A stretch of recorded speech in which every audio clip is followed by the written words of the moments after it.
My approach in responding to the Monsoonal Multiplicities exhibition was both familiar and unfamiliar, in that I did some things that I usually do. I went to books and did some research and talked to people and carried a lot of the ideas around from the exhibition in my head. Over the last 10 days, I've been thinking about air, monsoonal air, London air, and the air where I am in the middle of England, drawing it in big, deep breaths.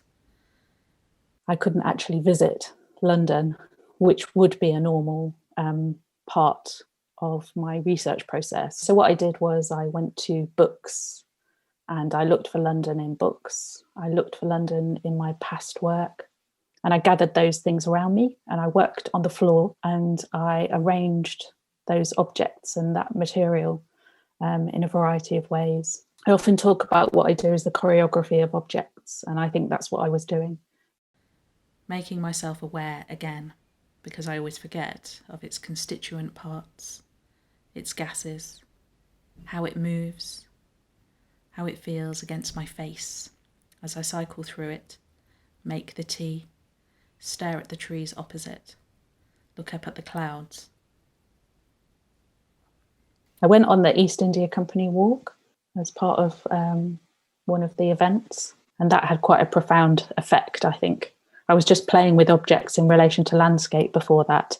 And then when I went on that walk, we were shown a very particular painting that was done on the ceiling in the East India Company offices. So I turned the landscape round because of that shape, so it became more of an elliptical. And so the landscape was tipped on its side.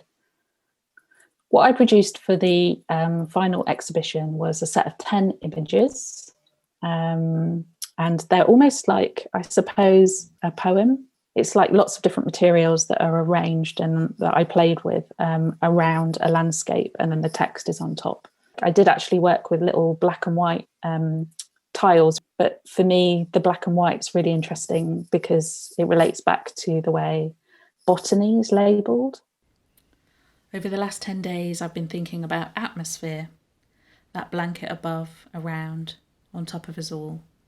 At the edge of the earth, super thin, scary. I'm wondering too what feeling I bring with me as I walk into a room, as I speak to you now. There's a little pile of pepper, there's oregano, so thinking about spices and the spice trade, and then thinking about nature, fruit. Feeling maudlin again about how different it would be if we were all actually together, right now, conspiring, as they say, our hearts gradually beating in sync. I actually use arrows in my final work, just because there's so many arrows on the website, because they obviously relate to the direction of wind or like flow. And over the last 10 days, I've been thinking about time, climate time, East India Company time, worrying a little about the pace at which I make work, slow, and also how long it takes for a material that I might want to work with to get to me, too fast. The exhibition website feels really poetic to me. Some of those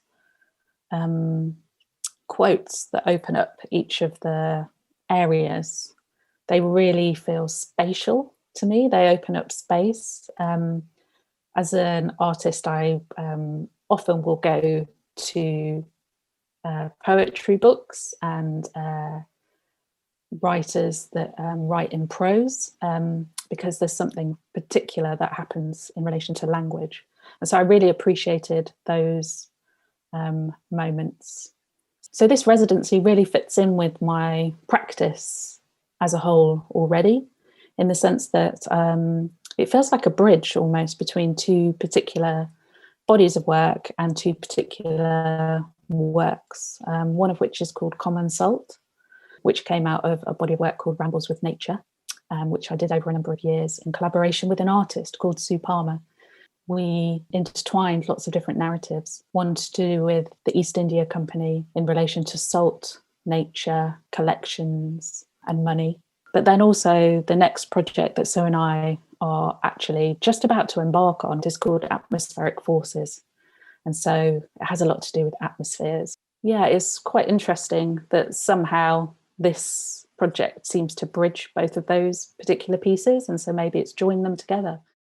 The answer feels large, and so I try to make it little by Googling things like, how long does it take the air from the Indian Ocean to reach my lungs in the UK?